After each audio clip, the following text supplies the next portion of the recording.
ጥናት አይደለም። እውነቱን ለመናገር እንደው እግዚአብሔር ተጣልቶን ጥናት አደረግነው እንጂ ጥናት አይደለም። ክርስትና ብሉይ ኪዳን፣ ሐዲስ ኪዳን፣ ክርስትና ሕይወት ነው። ክርስትና የኮሌጅ ትምህርት አይደለም። አሁን አዲስ ኪዳን ዓላማው የእግዚአብሔርን ታላቅነት ማሳየት አይደለም፣ የእግዚአብሔርን ኃያልነት ማሳየት አይደለም። እንኳን የባለቤቱ የሎሌዎቹ ያገልጋዮቹ እንኳን ሰታቸው፣ ልደታቸው፣ ተጋድሏቸው ይነገራል፣ ቢት ይነገርላቸዋልና ቅዱስ ዳዊት ይቤሎ እግዚ ለእግዚእየ ንበር በየማኔ ይህንን ቃል ኢየሱስ ክርስቶስ በማቴዎስ ወንጌል ምዕራፍ 22 ላይ ጠቅሶ አስተምሮበታል። መቼም እኔ ከክርስቶስ ከማደንቀው ሁሉ ነገር የተደነቀ ነው። የሚደነቅ ብቻ ሳይሆን የሚታመን ነው። እያደነቅናቸው የማናምናቸው ሰዎች እኮ አሉ አይደል?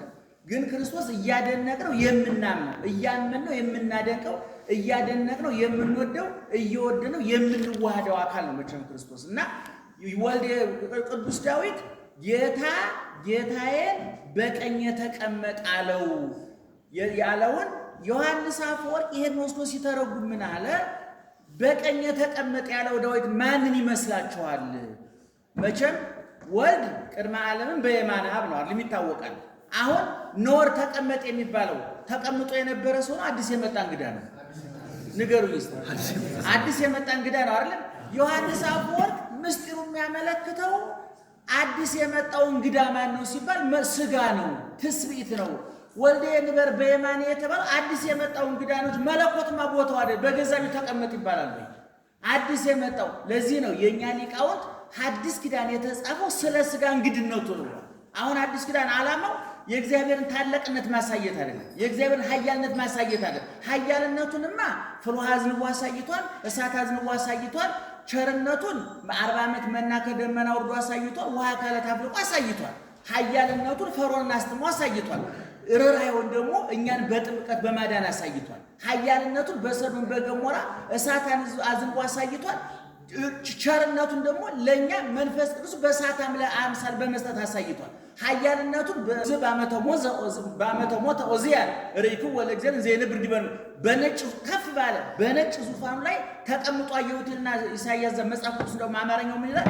የልብሱ ዘርፍ መቅደሱን ሞልቶት ነበር ይላል። ምኑ ነው የሞላው? መቅደሱን። ዘርፉ ይቺ ዘርፏ ትንሿ ናት እኮ የሞላችው። ይሄ የልብሱ ዘርፍ መቅደሱን ሞልቶለት ተብሎ ጌትነቱ የተነገረለት ጌታ ደግሞ በበረት መጣና ከ5000 ዓመት በኋላ ደግሞ ተጠብለለ ባጽድቅ ተባለ። እንኳን መቅደሱ የሚሞላ ጨርቅ አካሉን የሚሞላ እንኳን እራፊ አታ ጠብለለቶ ባጽድቅ ከደነቶን ቆጽለ በለሶን በቅጠል ሸፈነችው ይላል። አሁን ሐዲስ ኪዳን ምንድነው ዓላማው ሲባል የእግዚአብሔርን ፍቅር ማሳየት ነው። እግዚአብሔር ለፍቅር ከየት ነው የመጣው? ከመጨረሻው የክብር ጫፍ ወደ መጨረሻው የውርደት ጫፍ ነው የመጣው። አባ ጊዮርጊስ ዘጋስጫ እግዚአብሔር እኮ እንኳን ሰው ተብሎ የዳዊት ልጅ ቢባል እንኳን ውርደት ነው አለ። የሰው ልጅ መባል እኮ እንግዲህ የሰው ልጅ ሲባል ታውቃለህ፣ አይነ ስውሩ፣ ወጋሳው፣ ማንካሳው፣ ድሃው፣ ጨምዳዳው ምን ይባላል? የሰው ልጅ ነው አይደል? የሰው ልጅ ቢባልም የዳዊት ልጅ ቢባልም ትርጉም የለውም አለ አባ ጊዮርጊስ ዘጋስጫ። ቅዱስ ቄርሎስ ደግሞ እግዚአብሔር በበረት ሲወለድ አለ እንኳን እንደ እግዚአብሔር ልጅነቱ እንደ ዳዊት ልጅነቱ እንኳን ክብር አላገኝም አለ። እነ ዳዊት እነ ሰሎሞን እና አዶንያስ እኮ በወርቅ ዙፋን ላይ ነው የተወለዱ። እናታቸው ምን ይቅረብልሽ እየተባለች በግ እየተጎተተላት፣ ፍየል ኮርማ እየተጎተተላት እንደ ልቧ። ድንግል ማርያም ግን እግዚአብሔርን ወልዳ ምን ትበያለሽ ሳይሆን የሚቀመስ ሁሉ አልነበር፣ ብርድ ነበር። አህዮች ከብቶች ናቸው። ቅድም የኔታ እንዳሉት አህዮች ከብቶች ነበሩ እዛ የተገኙት። እና አሁን ሐዲስ ኪዳንን ስናጠና እየሰማችሁ ነው። ሐዲስ ኪዳንን ስናጠና ከእግዚአብሔር ኃያልነት አይደለም የምናጠናው። ኃያልነት ፍቅሩ ነው የሚጠናው በሐዲስ ኪዳን። የትኛው ፍቅሩ? ከላይ ወደ ታች ወረደ፣ እኛ ጋር ተገኘ። ያበላ የነበረው የሚበላላችሁ እንደ ብሎ ጠየቀ። መና ከደመና 40 ዓመት ያዘነበው እግዚአብሔር እኮ ምን ብሎ ጠየቀ? ልጆች የሚበላላችሁ አለ አይደለም? ታስታውሱት የለም? በቃና ዘገለ ውሃውን ወይን አደረገና መስቀል ላይ ደግሞ እንኳን የተለወጠው ወይን ውሃ እንኳን የሚሰጠው አጥቶ ተጠማሁ አለ። ሄሬኔዎስ በሃይማኖት አበው የነገረን እኮ ይሄን ነው። መጻሕፍትን ሐዲስ ኪዳንን ስንረዳ ሁለቱን ማቀናጀት አለብን አለ ሄሬኔዎስ። የትኛው ውሃውን ወይን አደረገና ተጠማ፣ በውሃ ጉድጓድ አጠገብ ተቀመጠ። ደክሞ ተቀመጠና ደካሞችን አሳረፈ። 40 ቀን ተራበ ተጠማና 40 ቀን ጾመና ተራበ የሚለውንና እንጀራ አበረከተ። አልዓዛርን አስነሳ የሚለውንና ራሱ ተቀበረ የሚለውን አቀናጅተን ካልሰፋ ነውና እንደ ጋቢ ካለበስ ነው ይላል ሄሬኔዎስ። ምን ችግር ያመጣል? የሰውነቱን ስንሰማ አምላክነቱ ይጠፋናል። የአምላክነቱን ስንሰማ የሰውነቱ ይጠፋናል። ሐዲስ ኪዳን ግን ሁለቱንም አስማምቶ ወልደ ዳዊት ወልደ አብርሃም፣ የዳዊት ልጅ የአብርሃም ልጅ። እኔ ሁል ጊዜ የሐዲስ ኪዳን ተማሪዎች ሁል ጊዜ ነግራቸዋለሁ። የብሉይ ኪዳንም ሆነ የሐዲስ ኪዳን ርዕሳቸው መነሻቸው ላይ ተጽፏል። የብሉይ ኪዳን መነሻው በቀዳሚ ገብረ እግዚአብሔር ሰማየ ወምድረ፣ በመጀመሪያ ጊዜ ሰማይና ምድር ምን አደረገ? ፈጠረ። ስለዚህ እግዚአብሔር ምንድነው ማለት ነው? ፈጣሪ ነው ማለት ነው። ስለዚህ 76ቱ የብሉይ ኪዳን መጻሕፍት ዓላማቸው ምንድነው? የእግዚአብሔር ፈጣሪነት ማሳየት ነው፣ ኃያልነቱን ማሳየት ነው። ምክንያቱም ኦሪት ዘፍጥረት ምዕራፍ 1 ቁጥር 1 ላይ የመጀመሪያው የብሉይ ኪዳን መጽሐፍ የመጀመሪያው ምዕራፍ የመጀመሪያው ቁጥር እግዚአብሔር ምንድነው ብሎ ተነሳ? ፈጣሪ ነው ብሎ ተነሳ። ስለዚህ ብሉይ ኪዳን ውስጥ እግዚአብሔር ደከመው የሚል አናገኝም። እግዚአብሔር ዘላለም ይርህ ወይጸም ወይደክም፣ ኢሳይያስ በምዕራፍ 40 ሲናገር እግዚአብሔር አይራብም፣ አይጠማም፣ አይደክምም ነው የተባለው። በሐዲስ ኪዳንስ ምን ተብሎ ተጻፈ? መጽሐፈ ልደቱ ለእግዚእነ ወልደ ዳዊት ወልደ አብርሃም፣ የኢየሱስ የዳዊት ልጅ የአብርሃም ልጅ የማን ልጅ? የዳዊት ልጅ የአብርሃም ልጅ። ስለዚህ የማቴዎስ ወንጌል የሐዲስ ኪዳን መግቢያው ማቴዎስ በመጀመሪያው ምዕራፍ በመጀመሪያው ቁጥር ላይ የዳዊት ልጅ የአብርሃም ልጅ ብሎ ስለተነሳ አሁን ተራበ ብንል አይገርመንም። ዳዊት ተርቧላ። ተጠማ ቢባል አይገርመንም። አብርሃም ተጠምቷላ። የዳዊት ልጅ ነው፣ የአብርሃም ልጅ ነው። ቢራቆት ቢሰደድ ቢራብ ቢጠማ ቢሰደድ ቢንገላታ ምን ይገርማል? የገረመን መጀመሪያ የዳዊት ልጅ ሲባል ነው ነገሩ ያለቀው እንጂ ከዛ በኋላ ውጤቱ ነው። ምን አለ ሰው ከሆነ ምን ይደርስበት የለም።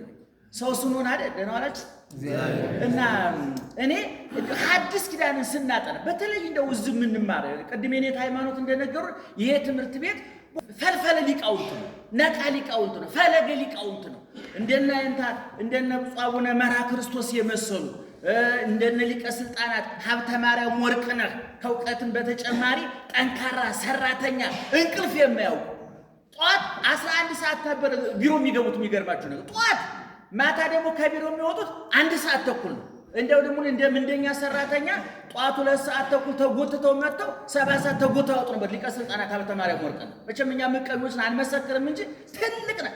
አቡነ መርዓ ክርስቶስ ታውቋቸዋላችሁ። ሁለመናቸው ቃል እግዚአብሔር ነው። እና እኔ ሐዲስ ኪዳንን ቁጭ ብላችሁ የኮርስ ተማሪዎችም የብሉይ ተማሪዎች የሐዲስ ተማሪዎችም ቁጭ ብላችሁ ማጥናት ያለባችሁ ሐዲስ ኪዳን ምኑ ነው የሚጠናው? ምኑ ነው ክርስቶስ ምኑ ነው? ሲጀመር ክርስቶስ ጥናት አይደለም። እውነቱን ለመናገር እንደው እግዚአብሔር ተጣልቶን ጥናት አደረግነው እንጂ ጥናት አይደለም።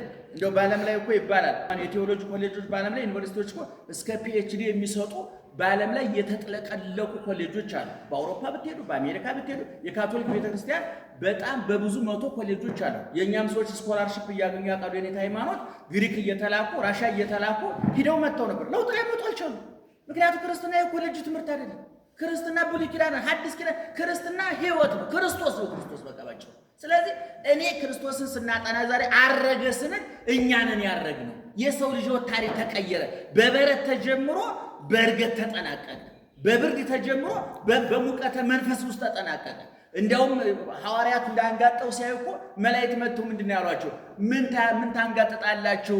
እንዲህ ሲያርግ እንዳያችሁት ምን ይሆናል? መልሶ ይመጣል። መልሶ መጥቶ የዘራውን ያጭዳል፣ የበተነውን ይሰበስባል፣ የሰጠውን ይቀበላል። የቁሱን፣ የችንካሩን፣ የሐሞቱን፣ የኮምጣጤውን፣ የግርፋቱን፣ የስደቱን ውጤት የቤት ስራ ያደርጋል። ያ ጊዜ የቤት ስራ እየታረመ 6 ቃላት ወንጌል የቤት ስራ ተሰጥቷል። 6ቱን የሚያገኘው ወደ ህይወት ይገባል። 6ቱን የከሸፈት ወደ እሳት ይገባል። የዘላለም እሳት ላይ የዘላለም ይወጣል። እኛ ግን የዘላለም ሕይወት ስለምንገባ የተዋህዶ ልጆች ነንና የዘላለም ሕይወት ነው የምንገባው። ይክበር ይመስገን እግዚአብሔር። ተጠምቀን ስጋውን በልተን ደሙን ጠጥተን እናቱን እየተማጠን ጫማዋ ስር ቀሚሷን ይዘን እየተማጸነን እንደው ሁሩምን የመጨም አይለንም እንዳትጠራጠሩ። ግን ለማንኛውም ግን አይለንም ብለን እንዳንዘናጋ ነው እንጂ አይለን